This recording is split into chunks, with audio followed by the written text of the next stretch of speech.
Hey curators, welcome back for another episode of the Yarn Curator podcast. My name is Naomi and welcome to my channel where I like to talk about all things knitting primarily, but also spinning and fiber and the craft that we all love that involves yarn. So for today's video, I thought I would mix things up a little bit from the traditional show and tell format, and I wanted to take you guys along my first sweater spin. And so I am slowly going to be documenting taking my roving to yarn to swatching to the finished garment.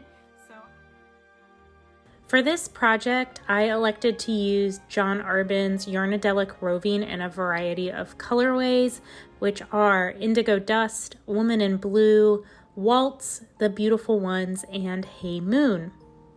I first fell in love with John Arbon's fiber after visiting his booth at the Edinburgh Yarn Festival in 2019. While at the festival, I purchased some lovely roving that I immediately spun up upon returning home and had been craving his fiber ever since then. So in April of this year, he offered reduced international shipping, and I jumped on it and decided to take the plunge and make a very large purchase. Now, I bought all of these fibers without a plan in mind or a dedicated project.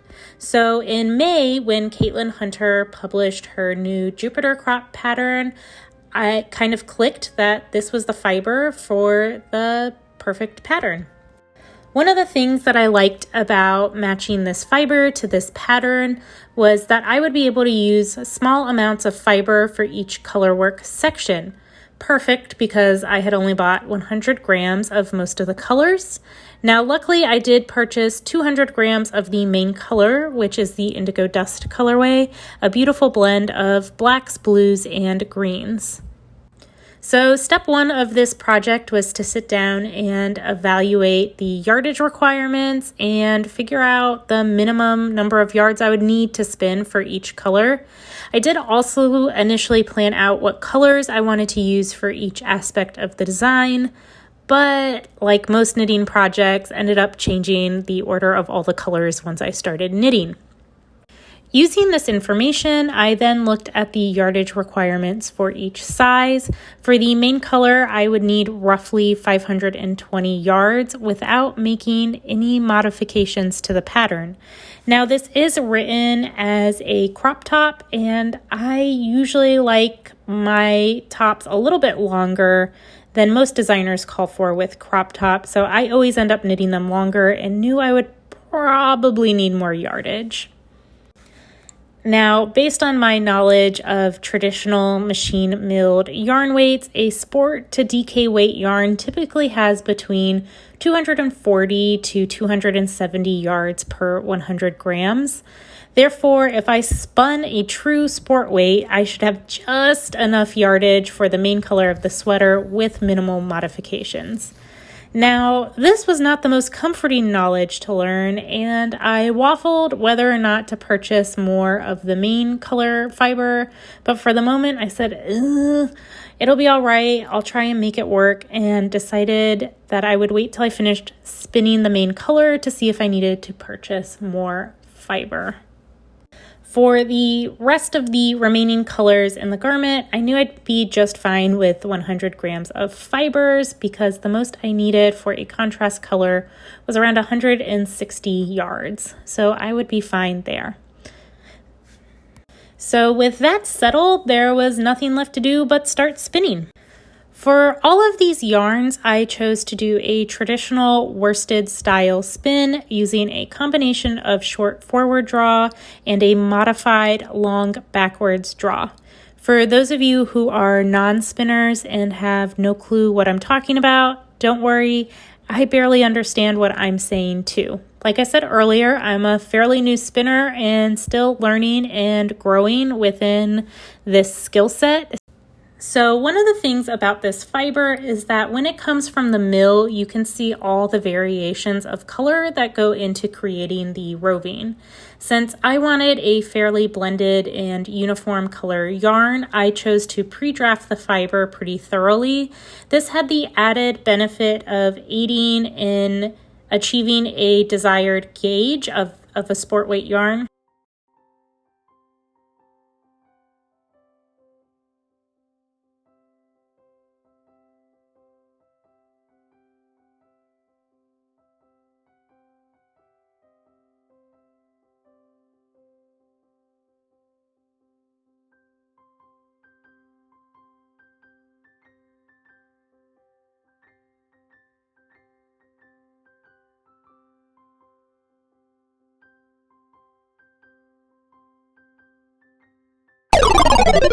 So I'm just sitting here spinning.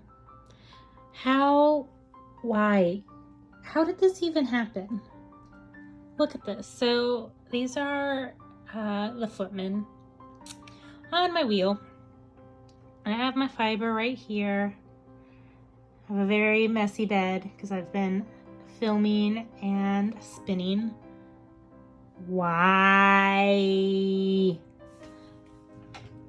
I do not even know how this happened.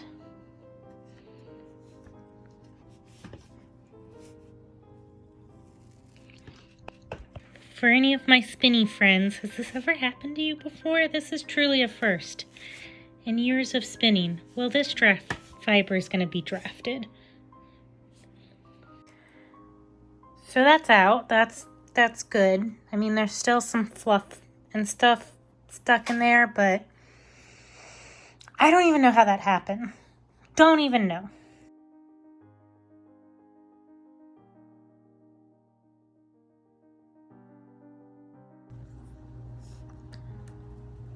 There's nothing quite as pretty as a nice, evenly filled bobbin.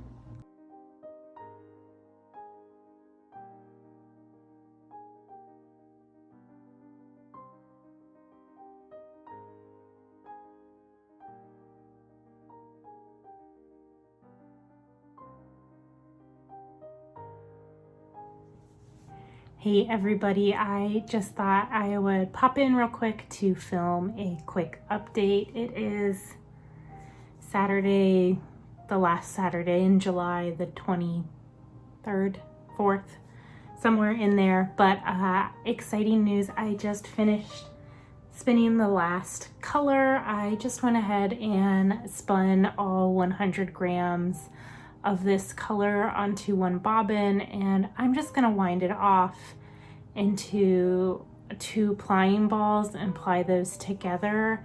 I don't know why. Maybe it's just because it's that point of the spin where I'm really excited to cast on the project, and so I didn't really want to stop and put a new bobbin on my wheel and all of that stuff. I just want to get these singles plied together. That way I can go ahead and do a gauge swatch. So I was just looking at my project notes and my podcast notebook, and I only need, like, the most I need is 150 yards of one of the contrast colors. So this bobbin right here, which I believe is called the Beautiful Ones, this is only 50 grams that I spun, and I have the other half right over there, but I only need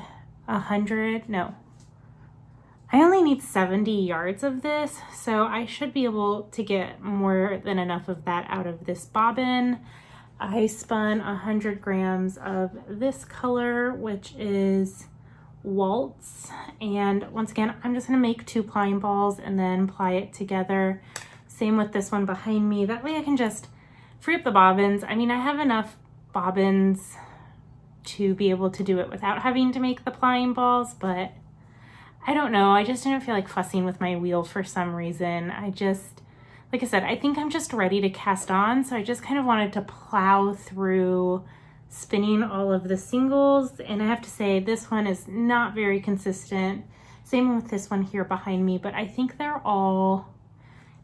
everything except for this particular skein are all probably going to be over sport weight. I think that everything that I've spun is closer to DK, so that's good at least. And then, you know, I can swatch it up, get an idea. I also want to get these soaked and drying.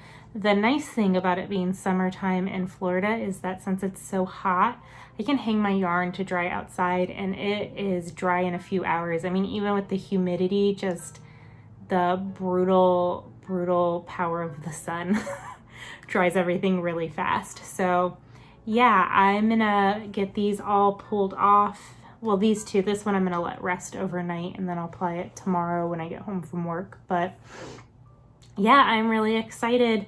I just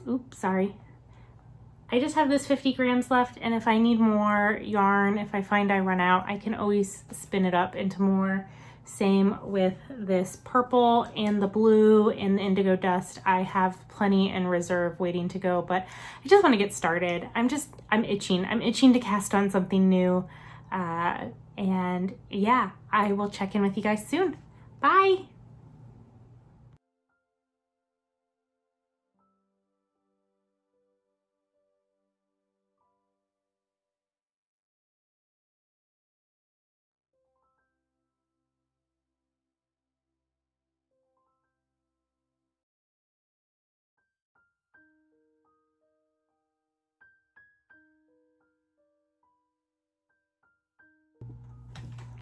Hey you guys, I just thought I would pop in and film a quick little update after I checked in yesterday. So progress report number whatever it is for this spin. Yesterday I finished sinning. Oh, there's a terrible glare. I didn't film very much because after I filmed yesterday, it was kind of a hot mess, and I was focused on fixing the hot mess and not so much on taking video footage. So, as of yesterday, the 24th or 5th of July, I finished spinning this single right here, and this is the last color that needed to be spun for this sweater spin, and I successfully applied, successfully is a strong word to use, 2 other colors. So I just have this bobbin left to apply. It is all 100 grams though. And when I talked to you yesterday, I was thinking that I was going to just make a center pull ball and apply from both ends. I'm not doing that. I learned my lesson yesterday. So I wound off this ball.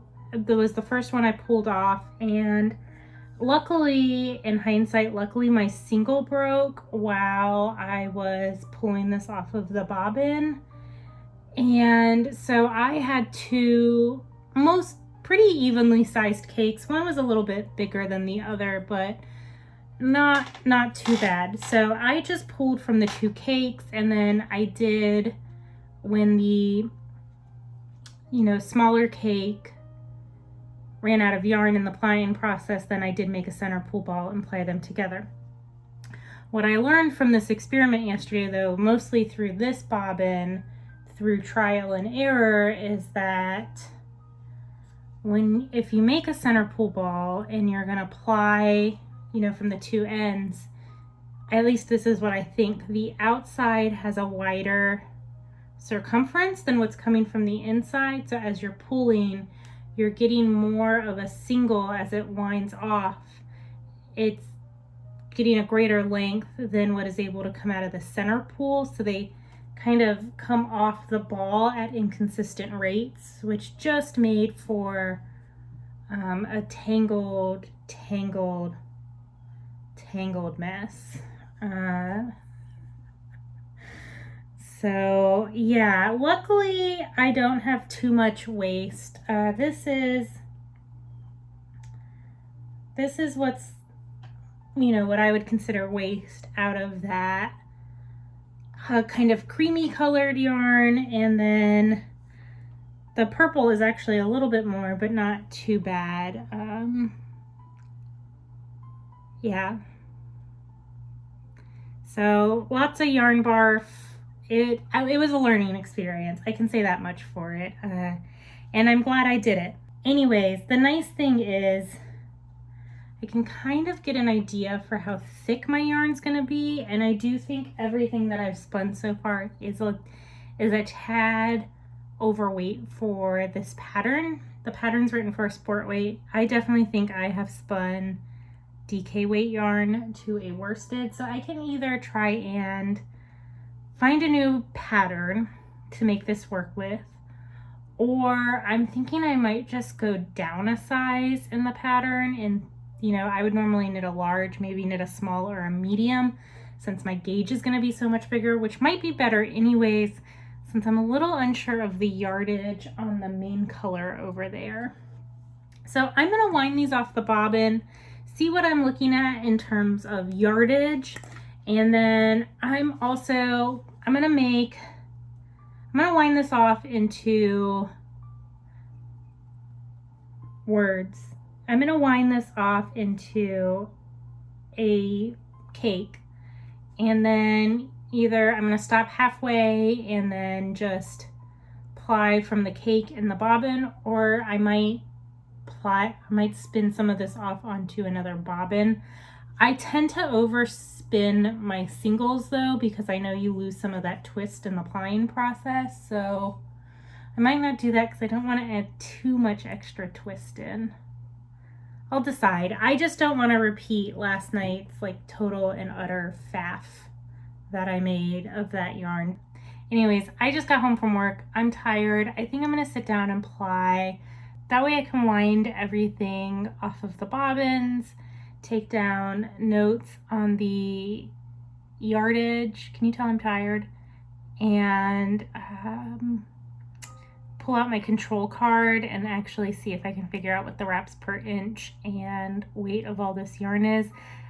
I'm debating calculating the grist to see, or yarns per pound, to see if I can get a better judge of what the actual weight of the yarn is, but that requires math and I don't really like math, so we'll see. All right, you guys, I'll check in with you soon. All right, you guys, I apologize about the background noise, but it's Florida, it's hot, I have the fan and the AC on, so I apologize if you hear some background noise. So I just finished skeining up, or putting on my Nitty Knotty, the skein that I tried to do a center pull ball from, and I just wanted to show you guys, you can see here where I had a lot of breakages while plying, and I'm not, well, that's where I tied the two ends together, but there's another break right there, so there's probably about 4 or 5 of those in the whole skein. I'm not sweating them because I think when I get to them while I'm working with the yarn, I'll either cut it and weave in the ends and rejoin the yarn, or just see if I can make it work. But that is the lesson learned on why you don't ply from a center pull ball unless you have to.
All right, everybody, so everything is done. It's spun, it's finished. I just laid it out so I could see how the colors are all playing together. So I gave the last 3 skeins a soak last night, and then I thwacked those and hung them to dry, which I think was really good for evening out some of the inconsistencies in twist and how much twist was in the skeins. Seems to have, you know, just redistributed the energy of the yarn nicely.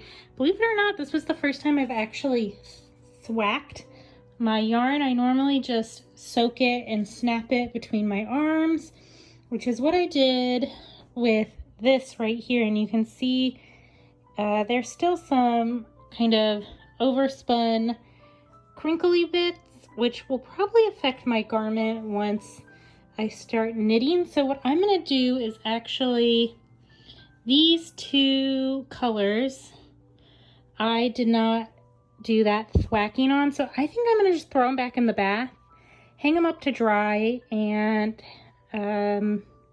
see where we go from there. I really like the way all the colors look together, so I'm really pleased with that. But yeah, I think I'm just going to give these guys another bath and reset the twist and the yarn. But I absolutely love the way it came out, and believe it or not, for being, you know, some bits are a little bit heavier than others, but I think I have pretty consistent yardage in terms of how thick everything is. I don't think I'm going to have too much variation there in terms of the overall weight of all the yarn together, which is great. I love how much texture it has, so I think it's going to be a really, really great garment once it's finished.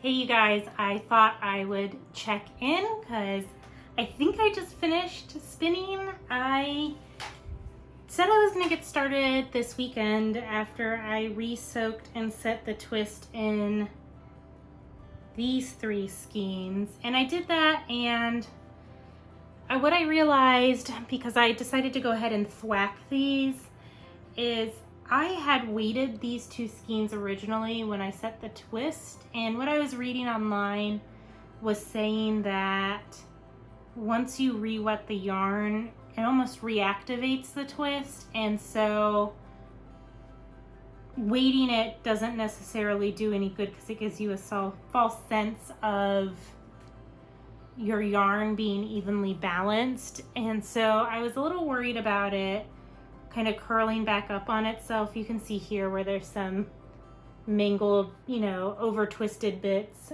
still happening in the yarn. So I was worried about that affecting the final garment and how evenly the stitches lay in the final fabric. And I knew I was cutting it close on this, and then it's a little bit, I think, it's a little too heavy for what I was wanting for this project. So I went ahead and pulled out, I have more of this fiber. I ordered 500 more grams, and I went ahead and respun the main color, and I'm a lot happier with this spin. I think it's a lot more balanced of a yarn and a lot more evenly plied, and yeah, I'm really happy. So what I did with this is I just spun a little over 100 grams onto my 2 bobbins, and then I just plied them together, and whenever the bobbin filled up, I just stopped and made a new one. So this was the first ball that I plied. I think there's about this is a wide range, but I think there's between 2 and 250 yards in this one, because when I was doing it, my husband was talking to me, so I didn't keep as good of a count on the nitty-naughty as I should have. And then I think this is about 100 yards, and then I don't know, like 20 or 30 in here. So probably not enough for the entire garment, but I do have these other 2 skeins. So between all of this, that should be enough for the main color of this garment. And then, so this is the respun yarn, which I'm going to cake up first and do those separate. And then, yeah, so I also reset the twist on this one and thwacked it. I don't know if it made a huge difference. As you can see, there's still some kind of gnarly bits in there. So we'll see. I'm excited though. I'm going to get this all caked up tonight, and I'm going to start. My goal is to get my swatch done and start knitting this week, because I'm really excited to work on this project and see all the colors come together. So yeah, I will check in with you guys soon.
What do we say to the god of ill-fitting garments? Not today.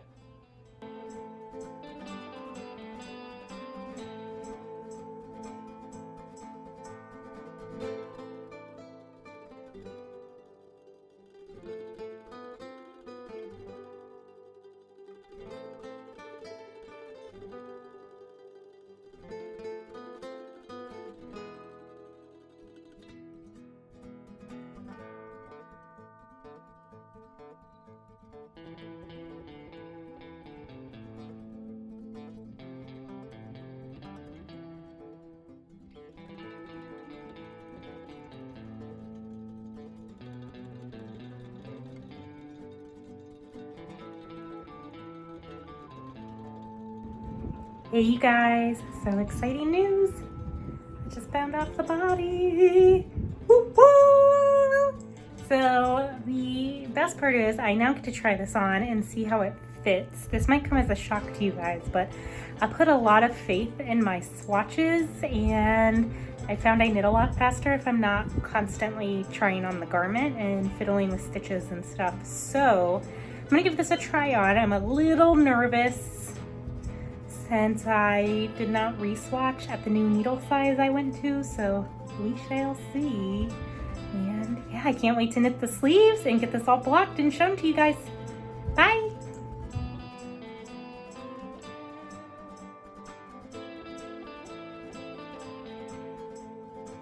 All right, you guys, the time has come. I have finally finished. My Jupiter crop. I cannot believe that here we are, I don't know, 3 or 4 months later, and I can finally do the big reveal of the finished project. I am sorry that towards the end of this video, in terms of footage, it kind of tanked. I finished the body, and then this just sat for a couple weeks before I worked up the motivation to finish the sleeves on this project. I don't know why, but Sleeve Island seemed particularly challenging, especially over the last month or so, but I have been feeling the urge to finish things. I think part of it is I was a little worried about the fit, as you will have seen when I was working on the body. I did give it a little bit of a steam block just to make sure things were going according to plan. And so, yeah, and that did help. But, you know, if you don't finish it, it can't not fit properly. Solid logic. So I did pick up the sleeves. They actually didn't take that long in total. I think there's only like maybe 20 rows worth of charted color work for the sleeves. I did opt to knit mine a little bit longer than the pattern calls for. So I did a little bit of extra color work here in this section. I did the ribbing a little bit longer, and I knit a couple rows of just the plain main body color to get to about a 3/4 length sleeve. And I have to say, overall, I am really delighted with this garment, you guys. Hopefully at some point, either before or after this, I will be putting in footage of me rocking it. But yeah, in terms of modifications, I did do a couple in order to achieve gauge. I don't know if I talked about this in the beginning or not, but I wanted about 0 negative ease. I wanted a nice, tight, snug fitting garment. And so because the yarn that I spun is closer to like a heavy DK weight yarn and not the sport weight that the pattern calls for, I opted to go down a pattern size. I also went up a needle size, and I'm about bang on for having 0 negative ease in this garment. So it fits nice and snugly to my body. I probably could have stayed the 2 needle sizes up. When I did my swatch and when I was measuring it, it was still a little dry, which caused me to think I was like way over gauge. But overall, I'm really happy with the fabric that the needle size I chose did. And I think it was good because this mauve colored yarn right in here is it's a lot thinner than the rest of the yarn. So I'm worried that having been on that US size 7 would have been too big and it would have looked really loose in contrast to the rest of the yarn. For the main color of the body, I did knit the whole main section of the body of this sweater out of the second attempt that I did of spinning the Indigo Dust colorway, and I'm really pleased with it. I did have to use my first spinning attempt for the color on the sleeves, and I actually have bound off the body and the sleeves of this thing twice. The first time I bound off, it was just a smidge shorter than I was wanting, and the sleeves turned out to be a smidge shorter. So I was like, well, so I blocked the entire sweater. It did grow, it loosened up beautifully, alleviated a lot of my fit concerns. But after that, when I kept trying it on, there were 2 things that were funky. Because I divided the sleeves a little bit earlier than called for in the pattern to get a nice tight fit right here with my true armpit, it was in the middle of doing a color work repeat, and so I just kind of fudged it when it came to casting on stitches underneath the sleeve. So when I picked those up and worked the sleeves, I had this huge gap here in my underarm. And so what I did is I actually unpicked the cast on / pickup edge between the 2. I picked up those stitches and knit about 6 rows and then grafted them together under each armpit. So I've got little armpit patches going on underneath there, and I don't think it's a big deal, but it's made it a lot more comfortable to wear, because before it was like, it was not tight at all. There was this huge hole there, and it just looked weird. And I mean, this doesn't look great either, but if you're gonna come around and inspect my armpit patches, kudos to you, because you're probably a knitter and you're gonna ask me what I did and why I did it. So, though that was another modification, and then because it was still, even after blocking and growing, still a little bit shorter than I was wanting, I picked up the sleeves. I knit about another inch of ribbing on each sleeve, and then I picked up the body and knit about another extra 1.5 inches of ribbing on the body. So I'm going to take a step back, and yeah, so this is my finished garment. I am really pleased with it. I think the fit looks great, and I like that with the color work it kind of cinches everything in, and I think lends some nice shape without having to have done any waist shaping with color work. I have it just paired with a little sundress right here, because when I wear this, it will probably be in the wintertime. Like I said, it is a heavier garment, so it could almost double as outerwear, and I live in Florida, so I don't need anything too crazy. So overall, I am through the moon with this project, through all the ups and downs of doubting my capabilities, doubting my ability to get gauge, not doing the things you should do to alleviate those fears, like checking to make sure you have a balanced yarn, or that having a sample to spin from and reference throughout your spin. Didn't do any of those things because I just kind of jumped in with both feet on this project and had my eye on the prize and not so much of the details in between. So that was a good thing to learn, to know that I could employ some better tips and tricks in the future, and to slow down and enjoy the process a little bit more. But overall, I am through the moon with the finished product. I'm really proud of it. I'm proud that I stuck with the spinning, because I tend to do just small spins. Maybe the most I'll spin into a skein at one time is 8 ounces, but then I don't then take it to the next step with my Handspun. So this was a great project to teach some discipline as well for thinking about spinning projects from start to finish, and buying fiber with intention and all of that good stuff. I really like this pattern. It was a super enjoyable knit. The body was like, it was just potato chippy. I just wanted to do row after row after row, and I flew through knitting the body.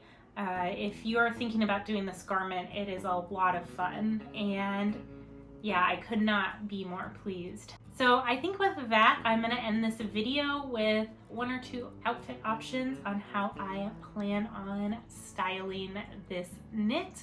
And if you are not already a subscriber, hit that subscribe button down below, give this video a thumbs up, help spread this out into the universe a little bit more. And until next time, I hope you guys enjoy whatever you're making, crafting, or brings you joy. I'll talk to you later. Bye! Thank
you.